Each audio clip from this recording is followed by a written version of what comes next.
Welcome back to the podcast. We are so glad you could join us today. Are we actually recording right now? The little red light is on. Yeah, we're live. Well, not live, but the laptop is rolling. How's the coffee? It's good. It's strong. I need it today. I didn't sleep very well last night, just thinking about doing this. I get it. It's weird being on this side of the desk, right? Normally we'd be in the break room complaining about the printer. God, I don't miss that printer. But I miss having a reason to get up at 7 a.m. Now I just wake up and I'm like, okay, Emma, what now? It's a shock to the system, especially with how it happened. I mean, the office it's been quiet since you left, and not the good kind of quiet. Really? Or are you just saying that to make me feel better? No, seriously. People are walking on eggshells. Everyone knows it was a mess, but nobody really knows the why. Do you even want to talk about that? We don't have to. No, I think I need to, because people think it was because of my performance, or maybe they think I messed up a file, or, I don't know, my English? But it wasn't. It was Sarah. Sarah from logistics? What happened? It started with that project in October. She kept, pushing her work onto my desk? Overlapping? No, she was just dumping it. And I stayed quiet for a long time because I'm the new girl or whatever. She's been there 10 years. She knows how to play the game. Exactly. And I finally went to Miller. I told him, look, I'm doing 2 jobs and Sarah is taking the credit. And I was shaking, Ryan. I'm not good at confrontation. I remember that day. You looked like you'd seen a ghost when you came out of his office. Because he didn't listen. He looked at me like I was a child. He said I was misinterpreting the teen dynamic. And then Sarah found out. I don't know how, but she found out I complained. Oh, man. She's best friends with Miller's assistant. That's how. Figures. So 2 weeks ago, she told HR that she said I was hostile. Me? Hostile? She told them I yelled at her in the parking lot, which is a complete lie. I wasn't even in the parking lot that day. I was at lunch with you. Wait, the Tuesday when we went to that taco truck? Yes, but Miller didn't care about my proof, my evidence. He said it was my word against a senior employee, and because of the tension I was creating, they decided to let me go. That is so much worse than I thought. I thought it was just budget cuts. That's what they told us in the meeting. Budget cuts. That's a nice way to say we're keeping the bully. It makes me so angry because I worked so hard. I moved here, I studied, I did everything right. And then one person decides they don't like you and poof. It's unfair. It's completely garbage, Emma. I'm so sorry. I knew Sarah was difficult, but to lie like that?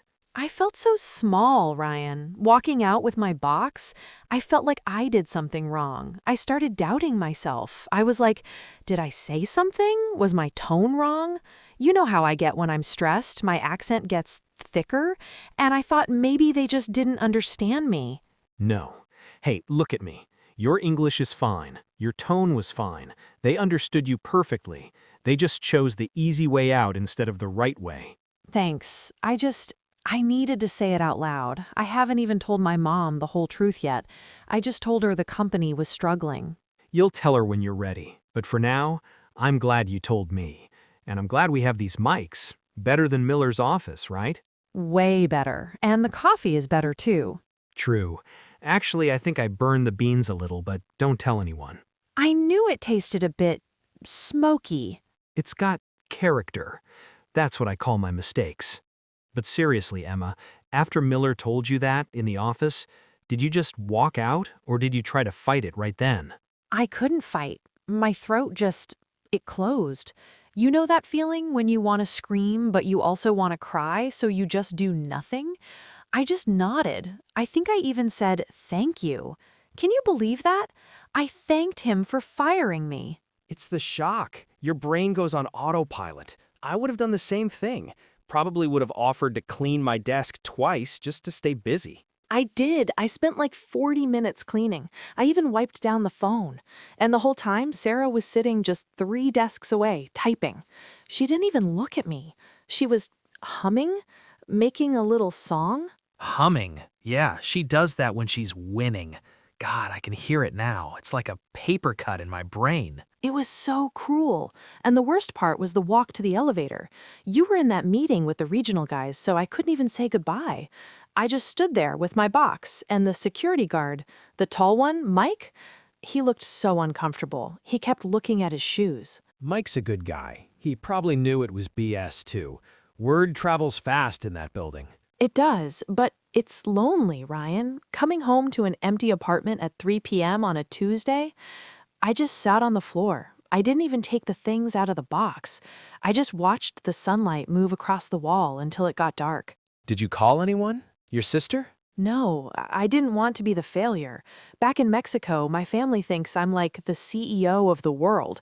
They see my photos on Instagram and they think everything is perfect.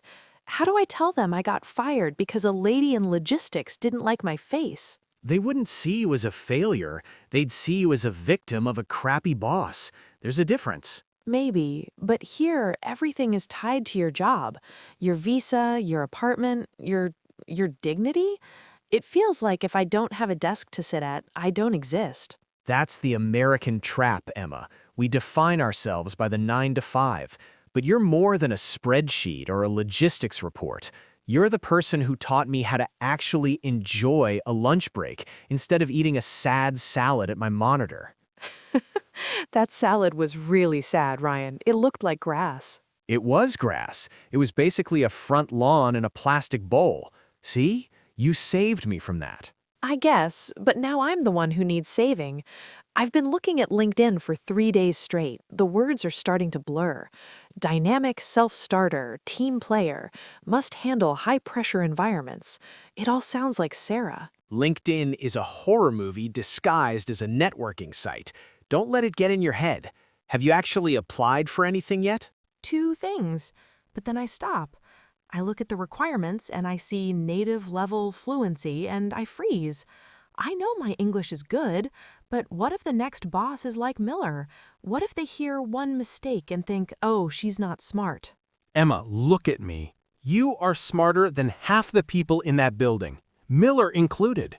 Your mistakes are just you having a more interesting brain than the rest of us. You're a good friend, Ryan, but you're biased.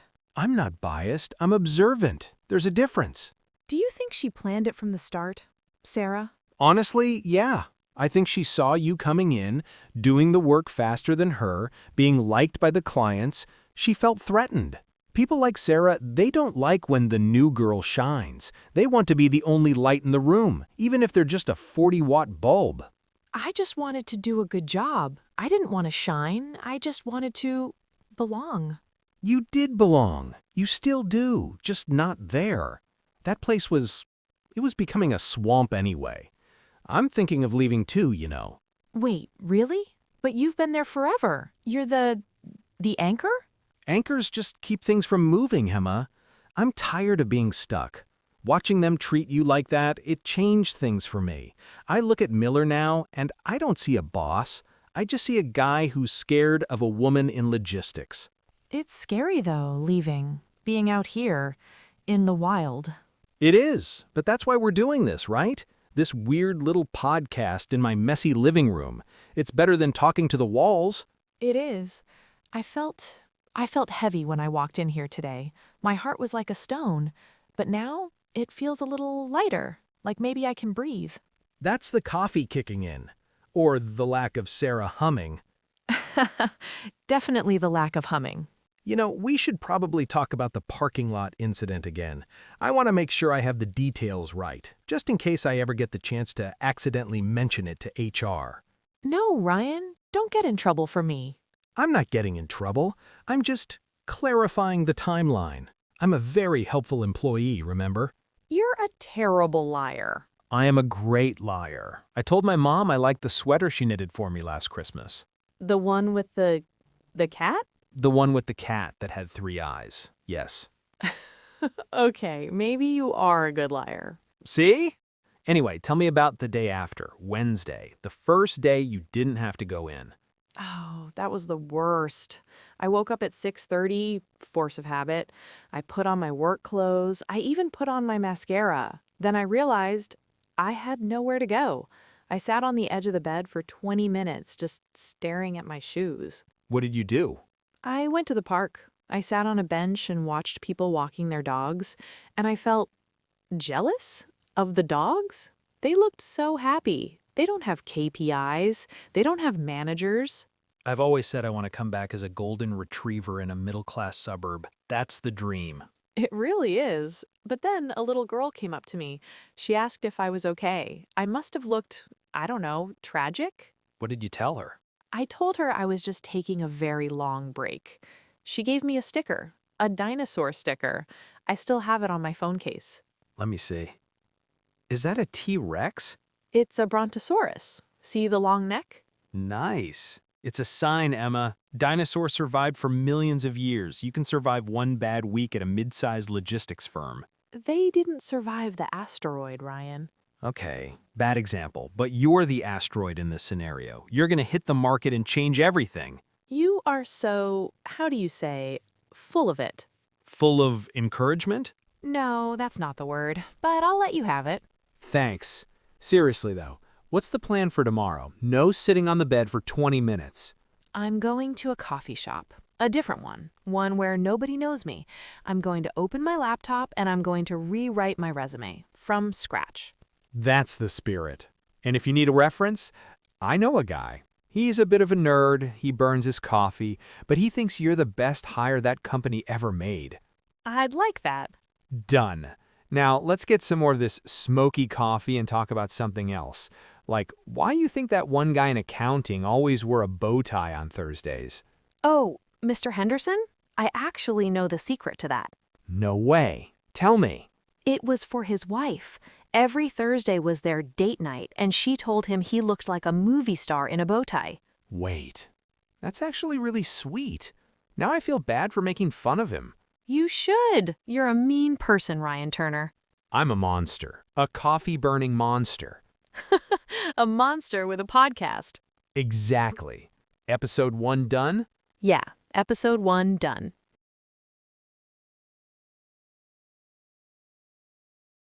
Don't forget to subscribe and hit that notification bell. And leave us a comment below. We'd love to hear from you.